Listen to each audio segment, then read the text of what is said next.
So, do you ever feel like your needs and feelings are constantly minimized or ignored?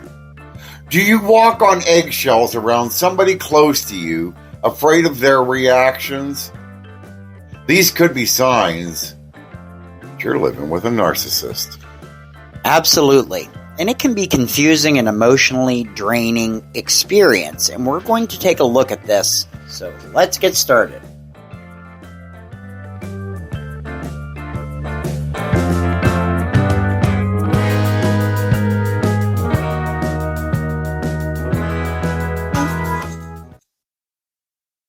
Hi there, everyone, and welcome back to the Joy Without Justification podcast.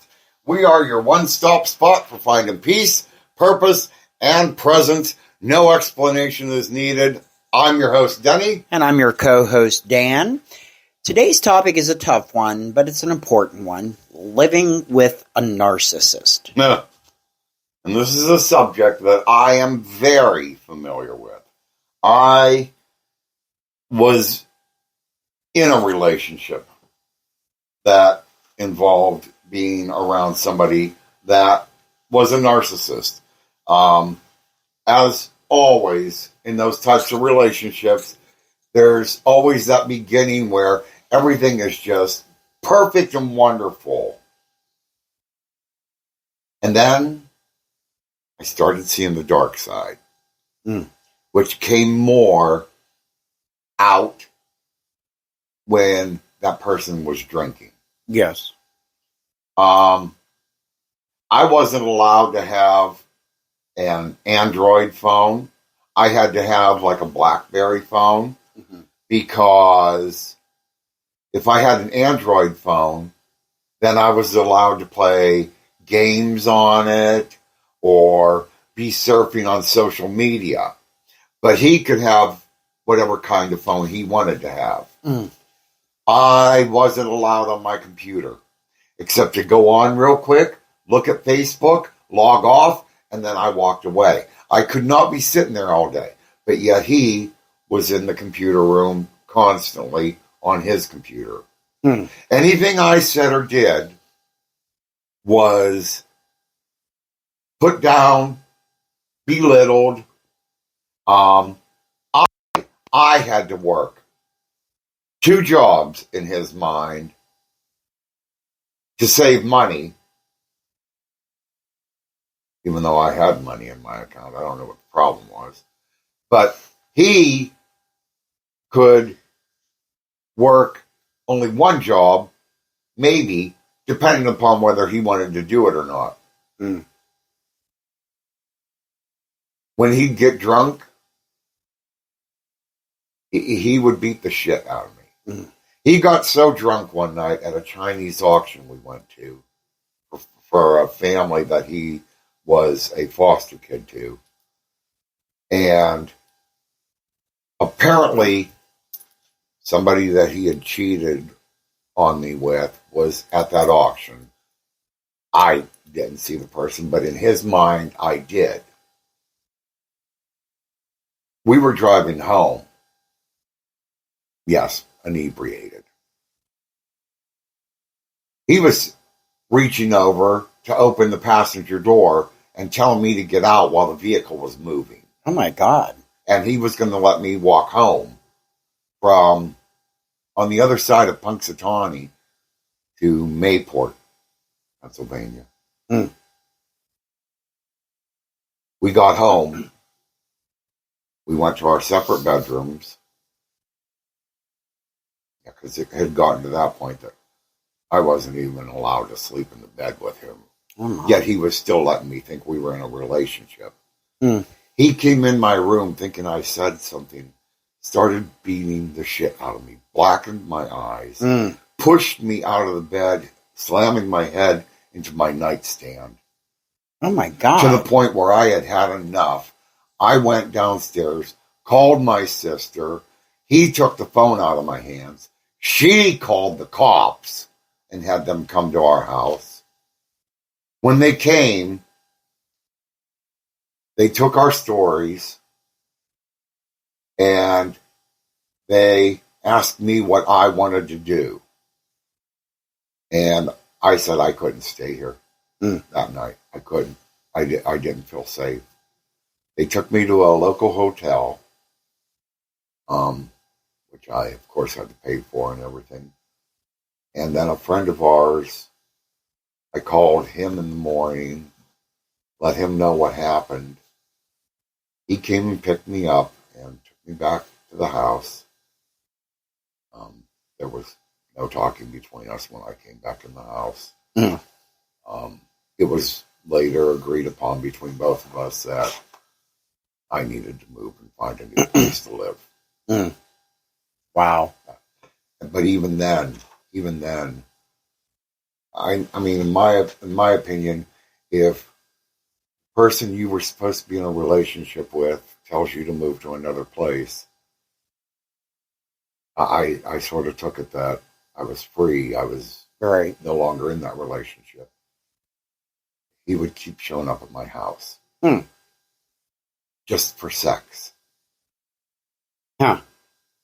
And still continuing to tell me how worthless I am. And that this is the only thing I'm good for is sex. He had his nephew, which I found out later after moving down here with you. He had his nephew come over to my trailer where I was living, or even at my place of work, and flatten my car tires. Just so I would have to spend that money to get new tires. I mean, nobody should ever have to be forced into a relationship like that. Right. Nobody should have to stay in a relationship like that. Right. And, that's a terrible, terrible situation that you went through. And a lot of people go through situations like this. But let's make a note of one thing, that not everyone who exhibits narcissistic tendencies necessarily has a full-blown disorder, right? However, if these behaviors are pervasive and damaging to your well-being, it's crucial to address the situation. But they're also, from my understanding, I've never really dealt with this in my fucked up life, but they don't start out that way, and it's almost like a mind game, right? So in the beginning, you just see this pleasant side of a person, then it starts to go down, right? Well, first, before we go into any more on that, let's first define what it means to be a narcissist. Yes. It's a personality disorder, a characterization by an inflated sense of self-importance, a deep need for admiration, and a lack of empathy for others, and a manipulative streak. So a dick. They need to feel like and let everybody know they are the victim, you are the problem. Yeah. Living with a narcissist can take a toll on you. And believe me, it did. It's still to this day. There's times when if I want to buy something, I'm almost afraid to ask your permission, and I feel like I need to ask your permission before doing so, because that's what it felt like. I could not even go and spend money that I worked for. Right. On anything I wanted. Right. And so it takes a toll on your mental and emotional health, and you might even experience self-doubt, anxiety, and even depression. Yeah. And I did. I felt like I wasn't worth any type of love or praise. It took me a lot to even believe you when you told me that. Yeah. So I guess it's like being constantly criticized, belittled, and gaslighted, right? So that's the manipulation that these kind of people do. Exactly. Okay. Exactly. It's important to understand that, though, and please, everyone, please listen. It is important to remember You're not the blame. Narcissists are skilled at making their partners feel like they're the problem. But you need to keep, as hard as it will be, you need to keep telling yourself that you are not the problem. They are the ones with no self-esteem. They need the recognition and praise. They feel no self-worth and should be pitied. Wow. So I guess you can see, how sometimes women get in those situations with those controlling men. That's probably narcissism. So what can you do if you're living with one? So what's your strategy? Well, first, prioritize your own self-being. Establish healthy boundaries and learn when to say, no, enough is enough. Right. Okay. So setting boundaries might involve limiting contact, not engaging in arguments, or refusing to be manipulated. Exactly. Therapy can be a incredible help in processing your experiences, developing coping mechanisms, and building self-esteem. Right. So don't never underestimate the power of support. Surround yourself with healthy, positive people if you can.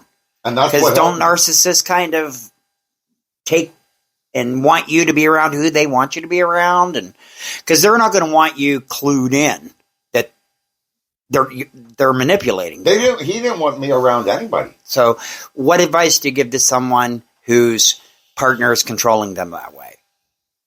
How do you get that help?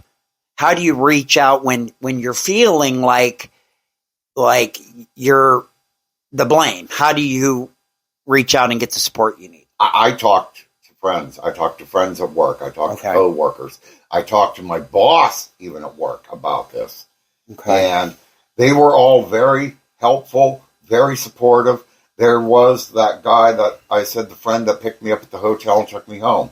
He had seen that situation going on constantly with us and really felt the sorrow and pity for me that when I was ready to move on and get out of that situation, he was very helpful. So your advice is to find anyone to talk to. Yep. Okay. And if you feel that it's going to continue, it may be hard, but I did it. I moved from that state. I got out of that state, blocked him and any contacts he had on social media. I did not want him to know anything going on in my life anymore. Right. Okay. All right. So these aren't easy choices, but it can be crucial for your mental health and emotional well-being, right? So you've got to make these decisions to get out and find some help. Exactly. And if you're unsure with what if you're dealing with a narcissist or not, don't hesitate. Reach out to a therapist, a counselor, just get some guidance. Okay. All right. So you're going to put some resources in the description, right, to maybe help people to get some help. Oh, I'm going to look some up. I'll put some in there, yeah. All right. So if you're unsure if you're dealing with a narcissist, don't hesitate to reach out to therapy, counselor. Give us an email shout out. Denny's been through it, so he can help you. Exactly. And thank you for joining us today. Yes, and tune in next time when we'll be discussing living in fear.